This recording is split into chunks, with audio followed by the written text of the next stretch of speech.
vous êtes à son service, il veut vous appeler, il dit, hé, toi, mon singe, viens ici. Ndekomongala petango ayoka lebi, oyoki kuna, nini? Loke se bapeshe kombo shikate. Babenge na, bako benge mon singe. Babenge nani? Mondele arobira yeyo, mon singe, yakawa.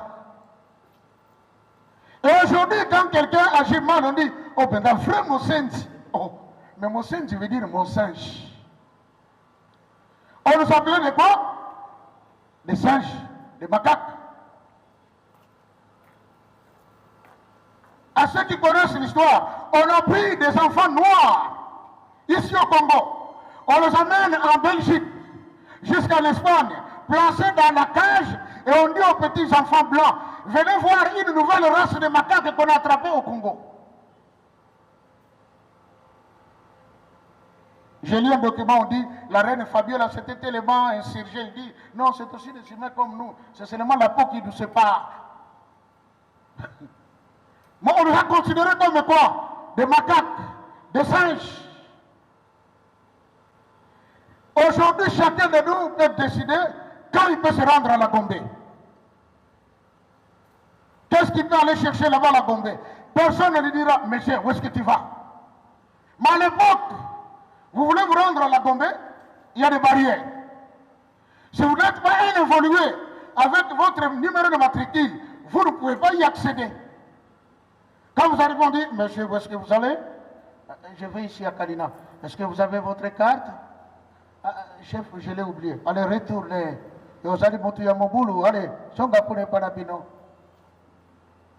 Et là, tu te dis, ah! Quand on a pendant ce qui n'a qu'un dégât, on a trafalé dans un bon lelo. Tu n'as pas la carte, mais tu es dans ton propre pays. Seuls les évolués pouvaient accéder à la Gombe. La Gombe. Mais au cours de cette période, un jeune homme de 34 ans, il se lève et a reçu l'ordre suprême. Il s'est dit, bon, maintenant, c'est plus que jamais. Si je ne fais pas quelque chose, ces hommes resteraient tels qu'ils sont. Ces femmes resteraient telles qu'elles sont. Papa Simon Kimbangu, fils de Tata Kouyela et de Maman Louisi, va aller rencontrer un monsieur qui s'appelait Monsieur Mvouti. Il était dans un village, dans les secteurs d'Intimansi. Ce village s'appelle Nzundu. Il est allé les voir, il dit, c'est toi l'autorité administrative. Je viens demander une autorisation officielle parce qu'il faut que je commence une œuvre qui sera le salut de l'homme noir. Papa Mvouti lui a dit, Kimbangu, comme c'est du Seigneur que cela est venu, je ne peux pas, moi, m'abstenir. Je me porte garant et je te permets de pouvoir commencer ton œuvre. Et voilà que le mercredi 6 avril, le matin, c'était déjà vers les 4 et les 5 que l'enclos avait été construit. Et le matin du 6 avril, Tata Kimbangu officiellement commence l'œuvre. Il guérit une dame. Cette dame s'appelait Nkiantondo. Nkiantondo, ce nom signifie quel type de merci.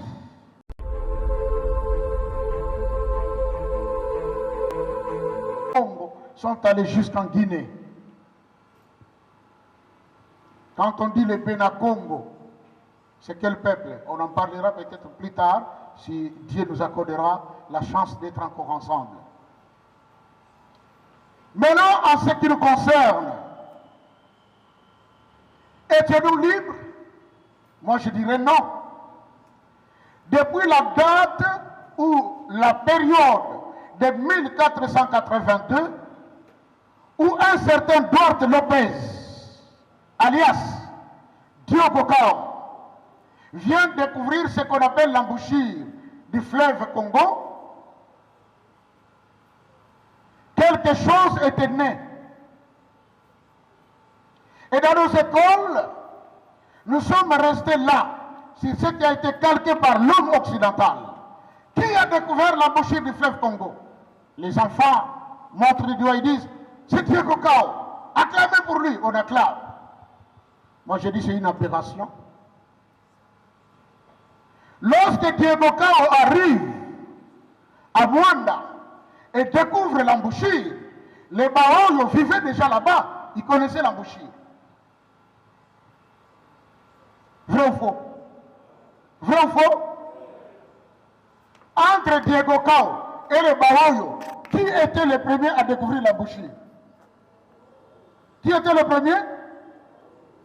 Non, n'ayons pas honte, répondons clairement.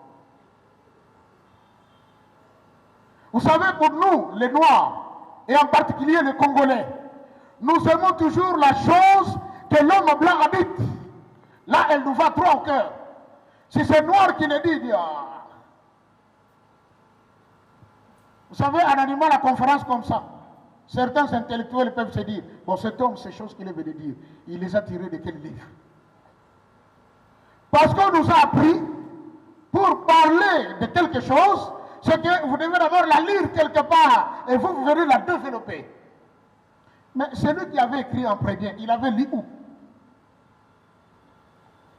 Quand un intellectuel congolais écrit un livre, regardez au niveau, disons, à la fin de son ouvrage, la bibliographie, vous verrez, il y a tout un tas de livres qui sont cités.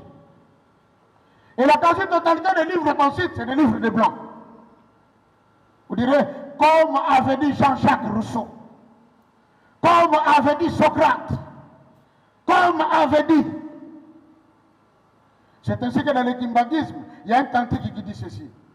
Moyindo akosepela kana eloko mondele asaliye kasi mokolo nini okosala ya yo bandima yo moyindo mawa zoba ozanga mayele sosola nzambe na yo. Non, c'est plus parce que l'homme blanc a dit, là c'est ok. Quand c'est noir qui parle, on dit c'est un fanatique. Et moi je viens vous parler, je ne suis pas fanatique du kimbangisme. Quand j'étais dans les réveils, j'étais très bien. Je ne connaissais pas le prix des cartons de poissons, ni de poulet, ni le prix du carburant, le prix des costumes. Je n'en connaissais plus. Parce que c'est chaque mois qu'on amenait ces histoires chez moi à la maison. Les gens venaient manger tout le temps chez moi à la maison. C'était toujours plein de nourriture. Ma cause de papa Simon, j'ai dit, j'accepte d'aller encore demander dans les tombolas, ça coûte combien? Kimbangisme, oye.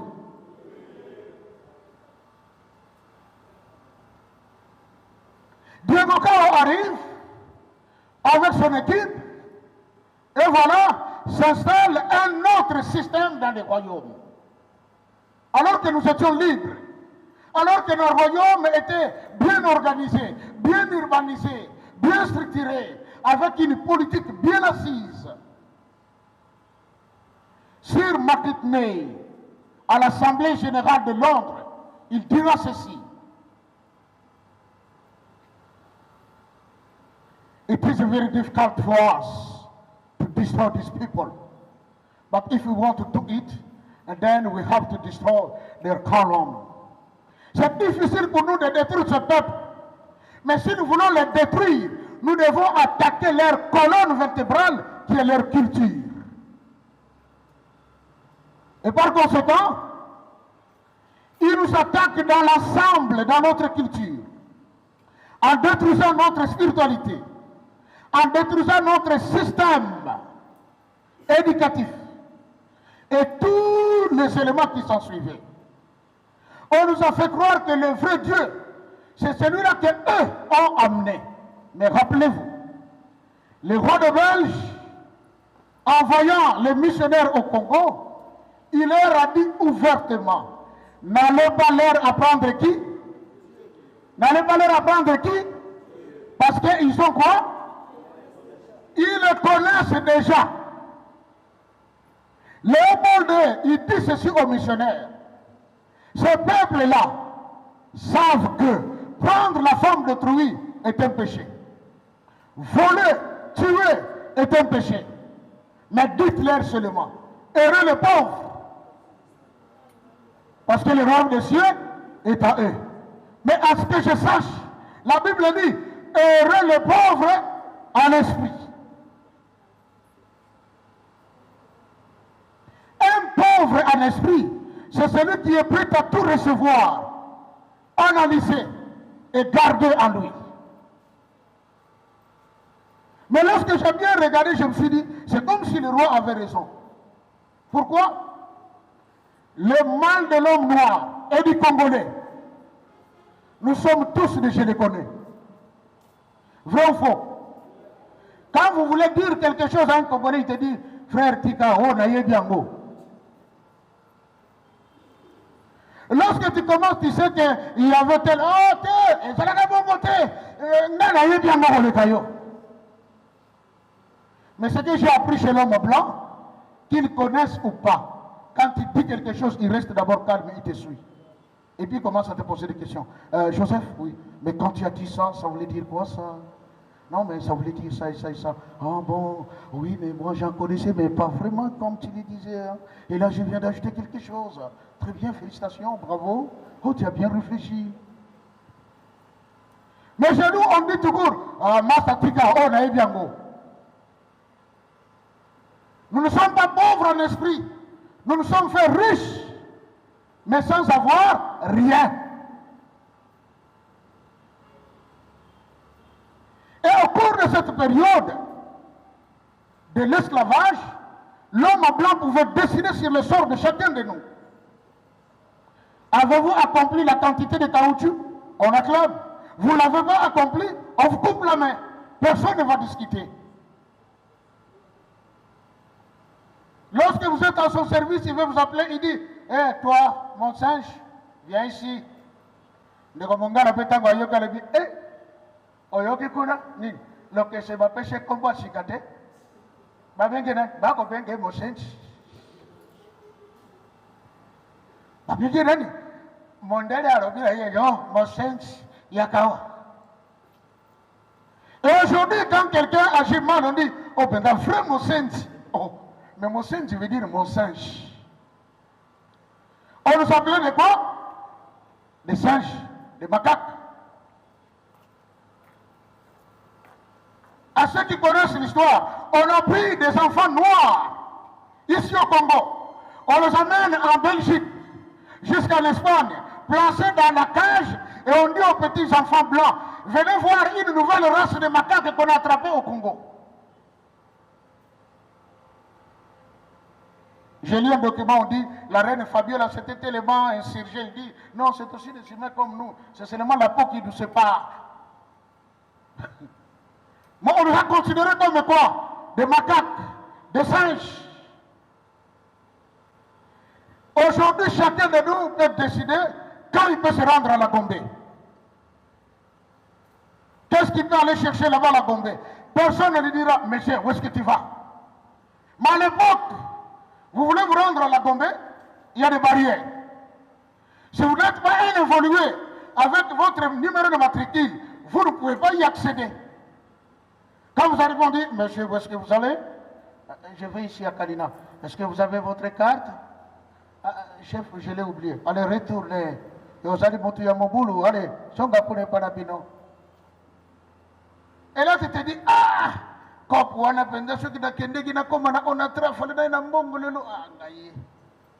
tu n'as pas la carte, mais tu es dans ton propre pays. Seuls les évolués pouvaient accéder à la Gombe. La Gombe. Mais au cours de cette période, un jeune homme de 34 ans,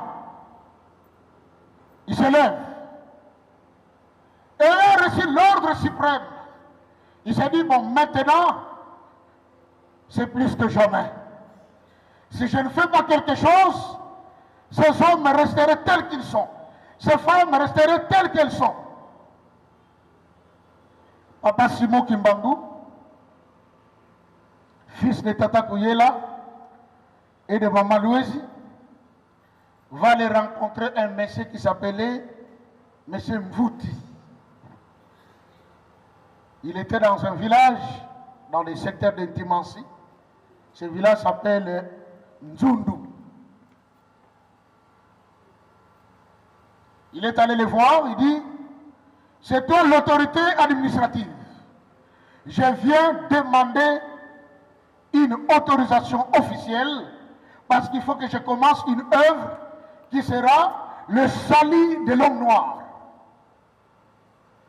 Papa Mvouti lui a dit, Kimbangu, comme c'est du Seigneur que cela est venu, je ne peux pas, moi, m'abstenir.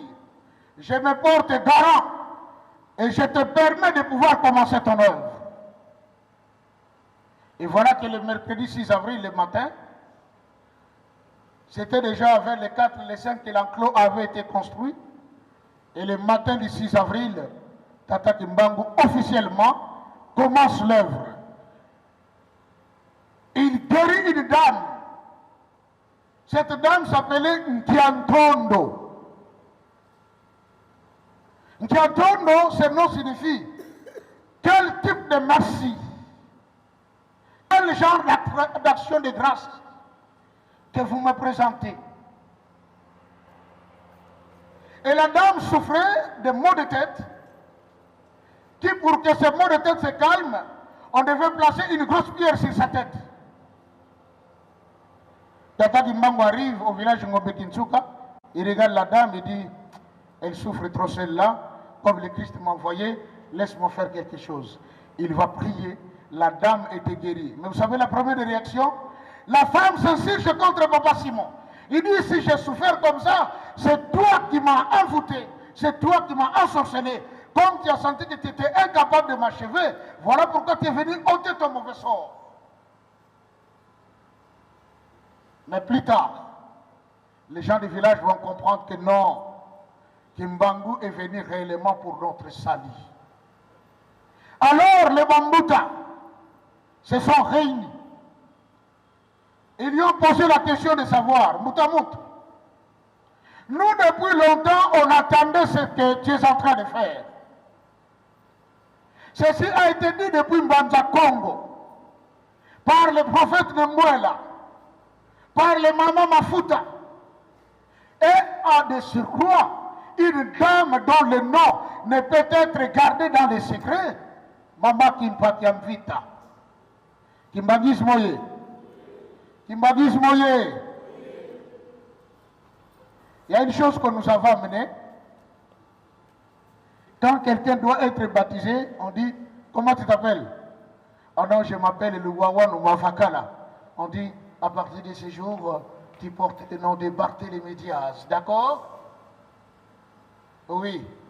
Monsieur Barthélemy Diaz, nous te baptisons au nom du Père, du Fils et du Saint-Esprit. Amen. Amen. On devient qui? Barthélemy Diaz.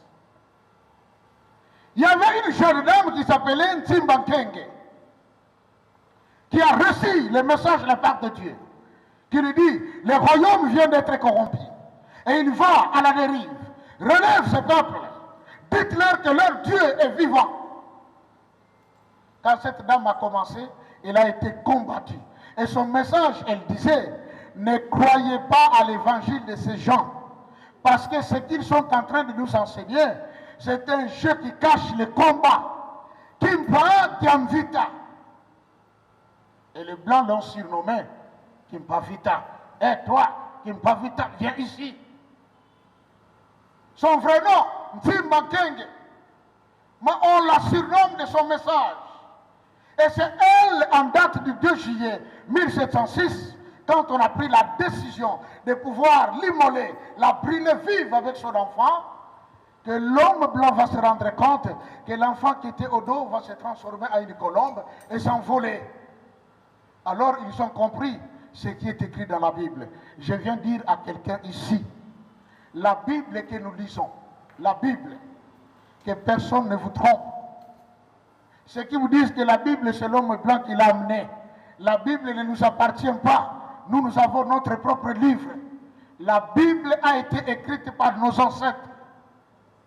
Et l'histoire de Tata Kimbangu, les jours à venir, peut-être on en parlera, se trouve bel et bien dans la Bible. Si vous lisez Apocalypse chapitre 12, on dit une femme était enceinte, elle devait accoucher. Et pendant qu'elle s'apprêtait pour accoucher, le dragon est venu dans le but de vouloir détruire l'enfant. Mais qu'est-ce qui s'est passé? On a donné les ailes du grand aigle à la femme de pouvoir s'envoler, s'enfuir dans le désert. Et quand l'enfant était venu au monde, le dragon a cherché à détruire l'enfant, mais l'enfant a été enlevé vers Dieu et vers son trône. Mais lisez la continuité. On dit, ceux qui ont suivi le Christ ont vaincu le dragon à cause du sang de l'agneau et de la parole de leur témoignage. Ça veut dire quoi? Apocalypse 12 ne parle pas de Jésus-Christ. Parce qu'on dit, les disciples qui ont suivi cet enfant qui devait naître ont vaincu le diable à cause du sang de l'agneau. C'est-à-dire l'agneau était déjà mort, son sang avait déjà coulé, et cela a servi d'une arme puissante aux disciples de vaincre. Est-ce que cela est-il arrivé? Je dis oui. Lorsque Tata Kimbangu est arrêté en 1921, il n'était pas le seul. Il y a eu un groupe de gens qu'on appelle les Nkole qui ont été arrêtés. Voilà les gens qui ont cru et qui ont vaincu et sont revenus. Et nous voulons ainsi atterrir un peu pour ne pas prendre tout votre temps. Quand les Bamboutas ont demandé à Tata Kimbangu, qu'est-ce que tu nous amènes? Sa réponse était, je vous ai amené 3 choses. 1. Je vous ai amené l'église ou la spiritualité. De 2, je vous ai amené la langue, qui est le symbole même de la science. Et de 3, l'indépendance, le Kimbwanza, qui a trait à quoi? À la vie politique. Mais à son départ, ils ont dit, tu avais dit nous avoir apporté 3 choses, mais te voilà en train de partir. Qu'est-ce que tu nous laisses? Papa Kimbangu dit ceci, tout ce dont vous aurez besoin, trouvez-les dans la Bible. Kimbangismoye. La volonté qu'il y a dans le réveil de sonder la Bible, de connaître les Écritures, devait être l'apanage de tout jeune kimbanguiste. Papa Kimbangu a dit, tout ce dont vous aurez besoin, cherchez-les où? Dans la Bible. Et il dit, continuez à la lire au travers de ces écrits. Vous allez découvrir les mensonges de ceux qui sont venus apporter quoi? Ces livres. Et que le voleur soit attrapé avec quoi? L'objet qu'il a volé. Donc la Bible appartient à qui? Elle appartient à qui? Est-ce que tu as compris? Tata Kimbangu nous a amené 3 choses. La langue, qui est le Kikongo. Et cette langue a donné naissance à une écriture qu'on appelle une écriture négro-africaine, Masoro Komandombe. Il nous a apporté l'indépendance, telle qu'il en a prédit lui-même, et les choses se sont accomplies. On ne peut même pas parler comment cette indépendance était venue, peut-être dans des questions. Vous comprendrez, si les Congolais peuvent chanter aujourd'hui indépendance tcha-tcha, c'est grâce à la famille de Tata Simon Kimbangu. Pas 2 familles, une seule. Tata Kimbangu nous a apporté la spiritualité. Mais malheureusement, les Congolais et les Africains sont les seuls prostituées spirituelles du XXIe siècle. Et si nous voulons un Congo fort, si nous voulons un Congo puissant, et surtout devons savoir, au XXIe siècle, c'est la RDC qui doit diriger le monde. Mais la clé pour diriger le monde est répartie en 3 secteurs. Nous avons la spiritualité. Donc, le Congo a besoin d'avoir sa propre spiritualité, à l'instar des Arabes, à l'instar des Chinois, à l'instar des Occidentaux.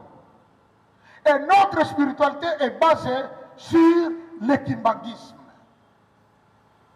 Le Congo a besoin d'une écriture propre à lui. Malheureusement, Cette écriture qui est venue depuis 1978 jusqu'à aujourd'hui, elle est restée dans les 4 écoles de l'église kimbangiste, et nos écoles, et nos universités. Le Congo a besoin d'une vie politique dont je dirais, la méthodologie, la vision, le modèle doit être celui qui est inspiré par Dieu. Mais nous avons préféré un manteau emprunté. Papa d'Indien ne disait-il pas, Bananangaye, démocratie au bino bozali kolokali kambote, kasiboyo bago zali cadeau empoisonné. Aujourd'hui, les enfants ne respectent plus les parents au nom de la liberté. Aujourd'hui, le Koulouna a pris place. Quand vous voulez tuer un Koulouna, on vous dit attention aux droits de l'homme, au nom de la liberté. Si nous voulons un Congo fort demain, voilà les clés que Papa Kimbangu nous a apportées. Et cela a eu pour point de départ le 6 avril. Je dis et je vous remercie.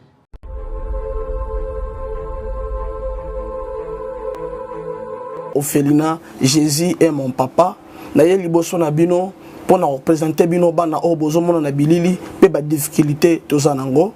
Na bandaki musala o ça fait longtemps ya koboko la bana selon ainsi dit l'Éternel. Mais ba difficulté ezamingi, difficulté ya loyer parce que tozo futela et puis difficulté au foot la bana minerval pour to chute au bandaki. To pesa qui avance mais tikali ndambo. Nazo banga ke bana oyo bakata classe bakoma nango na sukate. C'est pour cela Dieu m'a mis au cœur na lancé message oyo na batu nyonso ya motema malamu basunga bana oyo bozomona na bilili. Bana oyo bozomona na bilili ndambo na juna rond-point Ngaba, ndambo Victoire, ndambo Limete et puis ndambo l'état pesingai. Pona bande kolanga nyonso ba congolais bobi ba réalité nini to passer nango na mboka. Soki nga simple individu na ndimi kozwa bana oyo na bokola na ainsi dit l'Éternel. Ce qui l'État s'est décidé, tout le monde a souba fazer na zelate. C'est difficile, il y a aussi ngonga moko. C'est pour ça que nous lancé appel na bana nyoso nzambe pour na classe ya bana oyo, pour na loyer na bango, kolata pe kolia na bango. Na osenga na batu nyoso baza cœur sensible, pe baza na motema kosunga ba sunga biso pe ba salisa biso. Toza na commune ya Kalamu, quartier Kauka, référence ya monene tukanga université Kimbangiste, avenue comme on a Marin numéro 16. Numéro de téléphone à biso pour na bateau balingi ba contacter biso pour na ba détail mon sousou isa plus 243 89 72 32 229. Nzamba pambola bato nyoso ba ko assister biso. Merci beaucoup.